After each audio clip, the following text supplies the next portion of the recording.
Assalamualaikum warahmatullahi wabarakatuh. Saya Agung Herdiansa, kelas 11 TPTU 2. Saya ingin menjelaskan tentang fikih muamalah. Fikih muamalah adalah hukum-hukum yang berkaitan dengan tindakan manusia dalam persoalan dunia. Misalnya dalam persoalan jual beli, hutang piutang, kerjasama dagang, perserikatan, kerjasama dalam penggarapan tanah dan sewa menyewa. Pertama-tama kita akan menjelaskan tentang sewa menyewa. Sewa menyewa berasal dari kata sewa dan menyewa berasal dari kata sewa. Berarti pemakaian sesuatu dengan membayar uang sewa.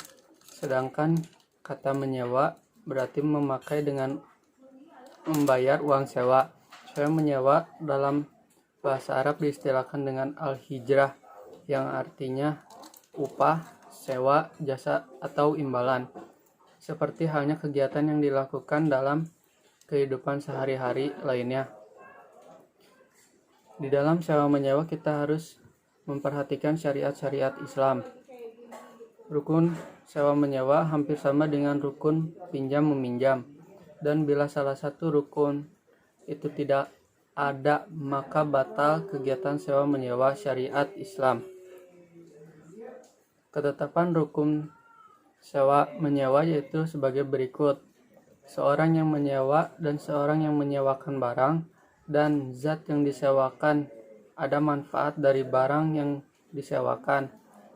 Kabul tentang sewa menyewa.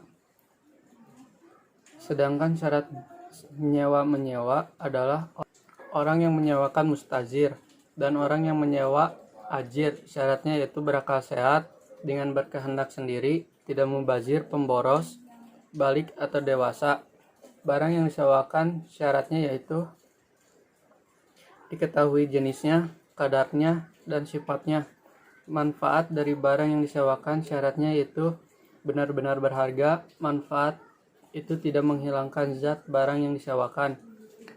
Kabul syaratnya yaitu menggunakan lafal sewa menyewa, mudah dimengerti oleh kedua pihak, muwalah bersambung antara ijab dan kabul. Setelah itu kita akan menjelaskan tentang utang piutang dalam hukum Islam. Sebagian ulama ada yang mengistilahkan utang piutang dengan istilah ikrot atau qard. Salah satunya adalah Syekh Zainuddin bin Abdul Aziz Al-Malibri. Dalam kitab Fathah Al-Mu'in, beliau mendefinisikan ikrot dengan memberikan hak milik kepada seseorang dengan janji harus mengembalikan, sama dengan utang. Dalam pengertian umum, utang piutang mencakup transaksi jual beli, sewa menyewa yang dilakukan secara tidak tunai atau kontan.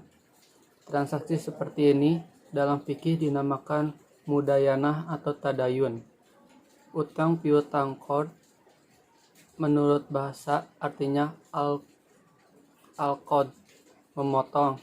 Dinamakan demikian karena pemberi utang mukrid memotong sebagian hartanya dan memberinya kepada pengutang.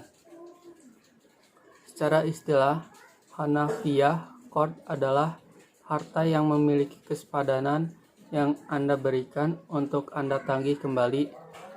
Pada dasar hukum utang piutang, dasar hukum utang piutang dapat kita temukan dalam Al-Quran atau hadis.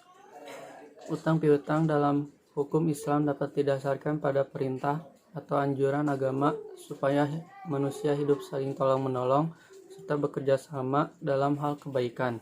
Adapun rukun dan syarat hutang piutang, yaitu rukun hutang piutang yang pertama adalah lafadz dari orang yang hutang, bisa lewat lisan atau tulisan. Yang kedua, orang yang hutang muqtarid dan yang menghutangi mukrid. Yang ketiga, barang yang dihutangkan.